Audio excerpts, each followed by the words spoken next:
Okay, this is the Dyson Digital Slim Mk2, the DC44 Animal, and I'm going to just do a quick unboxing to show you all the various components inside.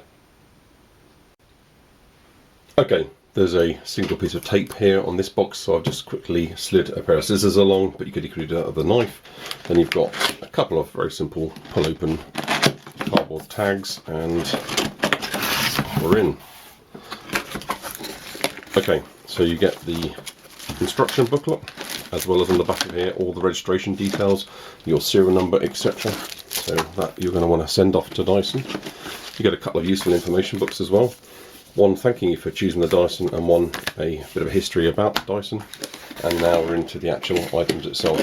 I'm going to remove the characteristic metal blue wand, and I'm going to slide it out of its bag. So I can quickly show you all the features that this unit has. So not only is this good solid aluminium, and it's a good sturdy pole, and it's a wonderful colour as well, but what you've actually got in here are two power connectors that run discreetly internally through the pole into both ends. I'm banging the box with this rather large pole here. Let's try and get that so you can just see in there. So the other connection point comes out down the bottom here, and this basically means that this carries both the dust, the waste, the fluff, etc., as well as power down to the end motors. So let's get the business end out first. On the right hand side here, you've actually got the unit, the powerhouse. Everything's in a nice bag. I found quite surprisingly, pleasantly surprisingly, that the unit came both with the battery installed and charged. So I'm going to just quickly fire it up just so you can see me actually whiz the unit on. You can hear it's quite a decent noise there. You get a little light on the top when it is on. There's also a button on the back that has max labelled on it, that if that is pressed in, not only does the label on the top come on, but this eliminates also. And you could probably hear there that the motor was spinning at an additional speed. So I'm going to leave that off just for now. And there we have the main unit. You've got the battery on the back. You've got here a red lever that will actually allow you to quickly eject the dirt from the storage hopper directly into your bin. That's a nice solid clasp.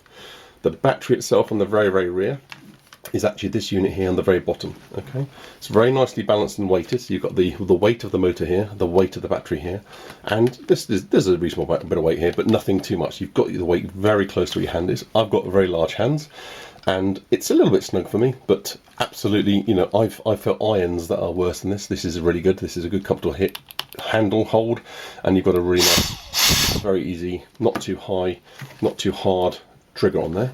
So going back to the battery pack, you've got here a release button that you have to press in quite solidly, and then you can actually slide down and out this battery pack. Not that you need to take it out to be charged, but it's also just to let you know that A, it's removable, replaceable, because eventually over the years you might need to replace this, but you can also buy an additional one if you are thinking, well, 20 minutes is good, but I want more than 20 minutes. So this battery can charge in the unit. There's a connector point here, just there where my thumb is. And it can either charge in the wall unit, or you can just plug the mains charger, and there's the end of the lead there. So once you plug it into the wall, you've got a rather large specialised transformer here, and a power lead where you can just plug the unit into the base here of the actual vacuum cleaner. We'll put that aside a minute.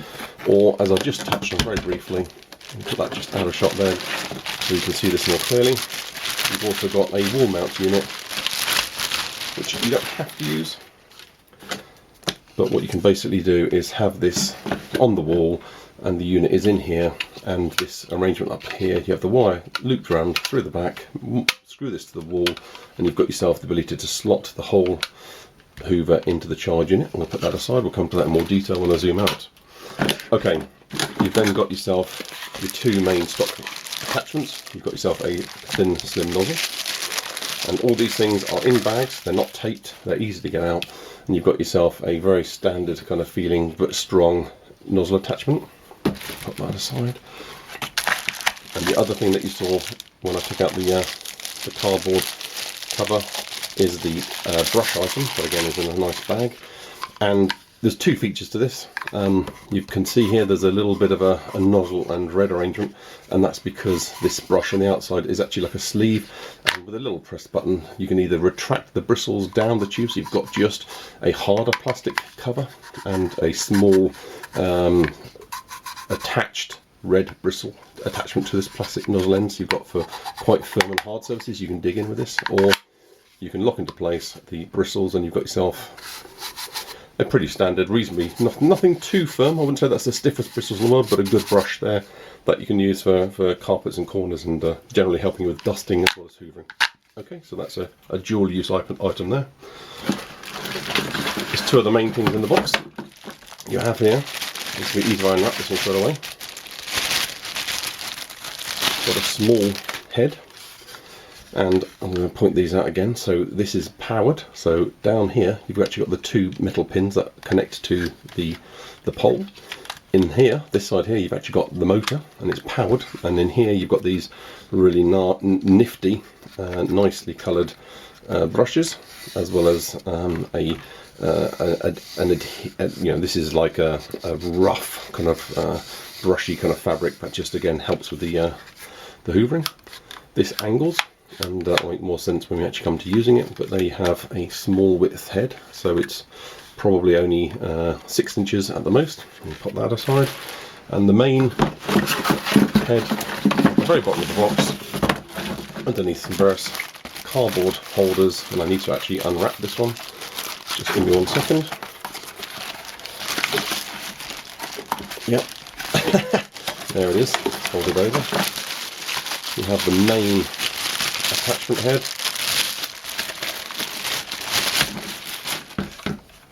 And there's the business end with all the brushes. Okay, and turn that over, you can see that you've got yourself clear plastic top with the Dyson name on the front. Now this is obviously the part that attaches to the main pole shaft, and again here are the pins that give the motor that's in here the power to actually drive these bristles. And you've got two colours of bristles here. You've got the very stiff red, and you've got a really kind of fine fibre. It's possibly going to be these fine fibres that they're talked about in the front, these carbon fibre bristles. You've got a rather soft purple filament fibres going on here again, and again the same red, quite bristly, quite rough fabric on the back. And there's a few other points here and there.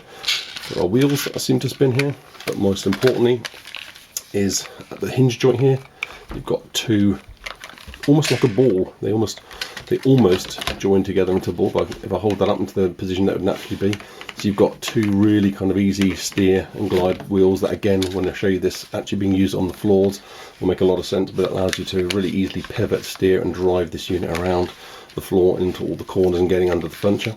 One really nice feature is I can see how flat that lies. That means I can actually use this totally underneath a sofa or hard to reach places, so that's actually fantastic. So the clearance there, it's only a few centimeters. That's really handy. And I'm going to connect a few of these up just to show you how this is going to be looking. Okay, so we have here the main pole, and I'm going to make sure I get the ends right here, and I'm already switching it around a little bit. That's a very solid connection there. So I've now connected the power shaft to the small powered brush, and I'm going to just now connect in the business end.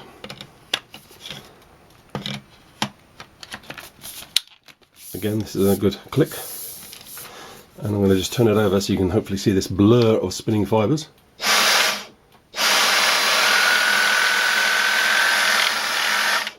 Okay, so that's a powered brush head. Now of course you don't need to have the long blue tube on all the time like I'm showing you here. This is really just to quickly show you how this is going to look. And I'm going to just now connect up the powered main business end. So this is the full width head, and again I'm going to show you the blur of the brushes as they turn. Hopefully it doesn't come out too well. You can probably just see the patterns going.